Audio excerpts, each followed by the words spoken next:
Hi, Greg. Great. Hi, how are you? Good. How are you? Great. So, look, I'm doing great.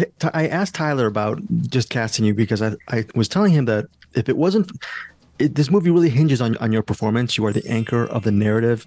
And he was just throwing some praises on watching you in Yellowjackets. And I know it was critically acclaimed. I read some of the spoilers.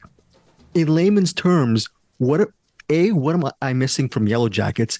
And B, on the flip side, were you a fan of Tyler's work, especially movies like Tragedy Girls? So those two things. So you haven't seen Yellowjackets? Yeah. Is that what I'm? So I'm sorry. I'm gonna. No, You know, no, you're good. You're good. I just want to clarify. I just want yeah, to make definitely. sure. What Yeah, am I missing? yeah, Yeah. yeah. No, I think the great thing with Yellowjackets that I haven't seen a lot of other shows be able to do is really tie in the past and the present and be able to flash back so well. And they cut it in so perfectly. And you're never like, oh, I want to go back. You are where you need to be. And I love that. And the writers are so brilliant. I mean, they have apparently a 5 season arc plan already thought out in their heads. Like, it's crazy. And I just love the mystery element behind Yellowjackets. And I think that, if you're a fan of horror, if you're a fan of true crime, anybody can love that and find love in that in the show. Second question, what was Uh, your second part of Were that? you a fan of Tragedy Girls or Tyler's work before jumping Yeah, into this project? Yeah. yeah, I definitely loved Tragedy Girls. I was also a really big fan of Freaky, which Michael Kennedy did. So that was super cool. And just seeing these two come together, I mean, they're so brilliant and they were able to mesh their ideas for this project so well. And it was so cool to be able to see that. On the meshing part, can you just analyze or just inspect how there's so many different tones in this movie, and I think that's the selling point. Just talk about finding that balance within comedy, horror, slasher, thriller, then the most important, the importance of family. Just what was the Mhm. balance of finding all those things? Yeah, I mean, I had to go through the script and just really find those elements because there's not a lot of comedic elements for Winnie. Everything is funny to everybody else except for Winnie, like she's going through all this stuff. And so I wanted to make sure that I was really grounded in that and that Winnie, there was a certain thing that kind of followed through with her and her being grounded in all of this like craziness that's going on. That was really important to me. And I think that was really important to Tyler as well. And part of why, he brought me on. Um, but yeah, just finding those elements. I mean, it was hard, but it was easier once I got to work, and once I was on set and I was able to play off of my other brilliant fellow actors, that really made it just 10 times easier to find those moments. And yeah. And playing off other actors, and so we reviewed your film, and my co-host was saying, "Gosh, your work with Jess is amazing, and it really stole the show." Just talk about that bond you guys had. Did you have to work a lot towards to get there, or was it a natural, innate connection because you guys really pull off a great partnership in this film?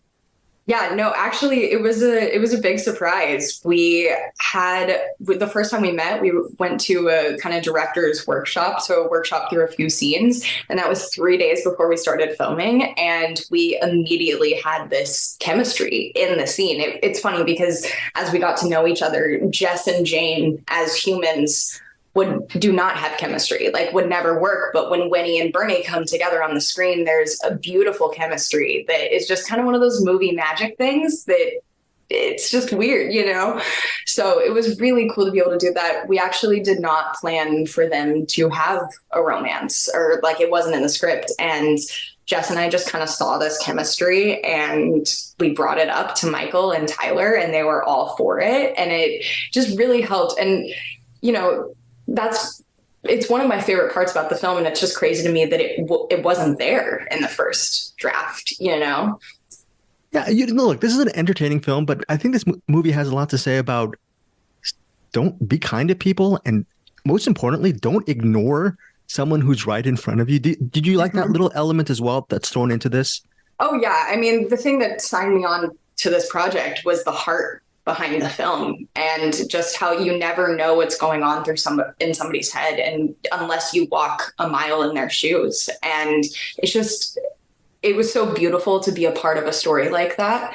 And, to be able to maybe hopefully reach out to some young queer kid that's really going through a hard time and help them understand that it's not always going to be like this. And there are things that you can look forward to, especially, high school is a hard place for a queer person and they're finding themselves. And I think that that's what's so beautiful about this film is that's it. It's the heart. It's, putting yourself in another person's shoes and really understanding what they're going through.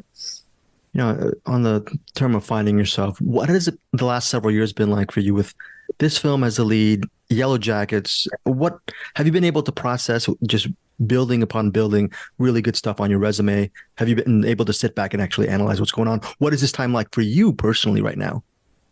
Yeah. So, I mean, I'm a child actor. I started doing this when I was 6 or 7.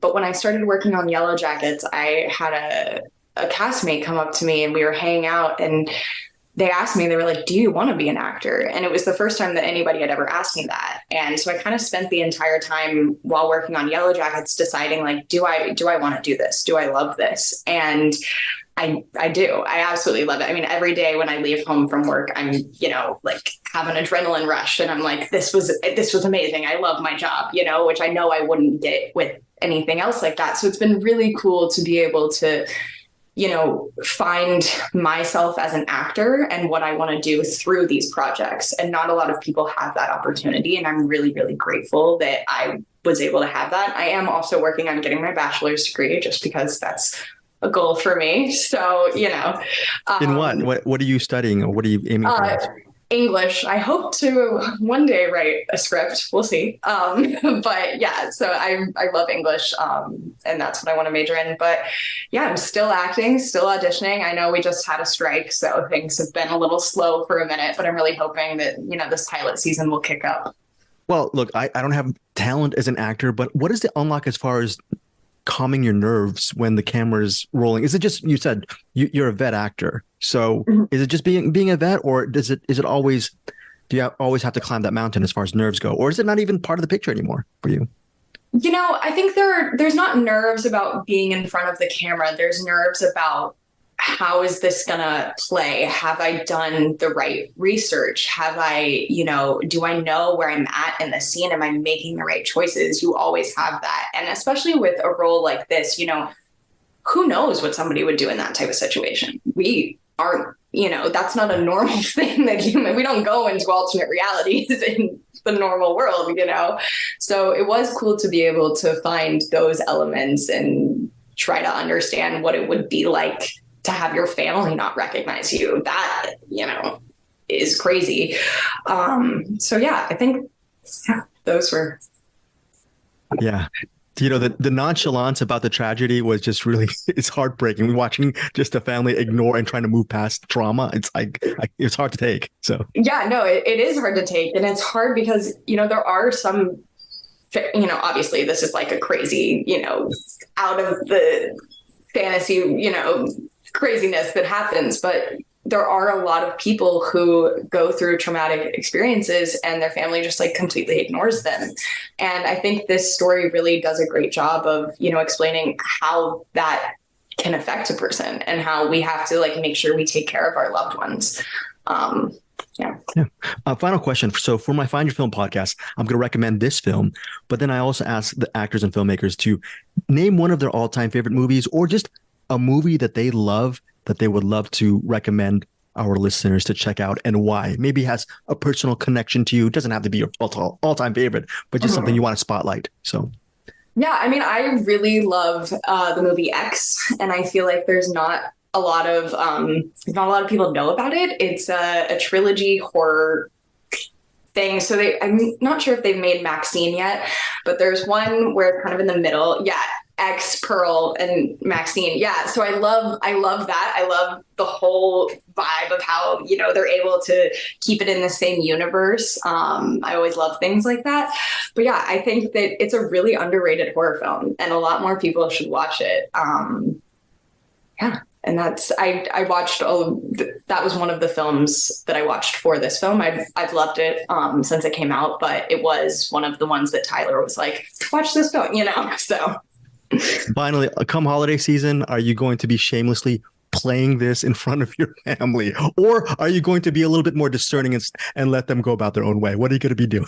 I have a feeling my family will be playing it whether I want it or not. Like, they are my biggest fans, and it will be blasting throughout the house all year round. Or, yeah, all year round. Doesn't even matter for Christmas. Well, congratulations on your movie. Eventually, next time we talk, hopefully I can talk to you about Yellowjackets, and congratulations on your journey for getting a bachelor's degree. So thank you so much. And I'm looking for that script. So, hopefully, me too. All right. You take care. Thank you. Me too. Bye. Bye-bye. Thank you, Rachel.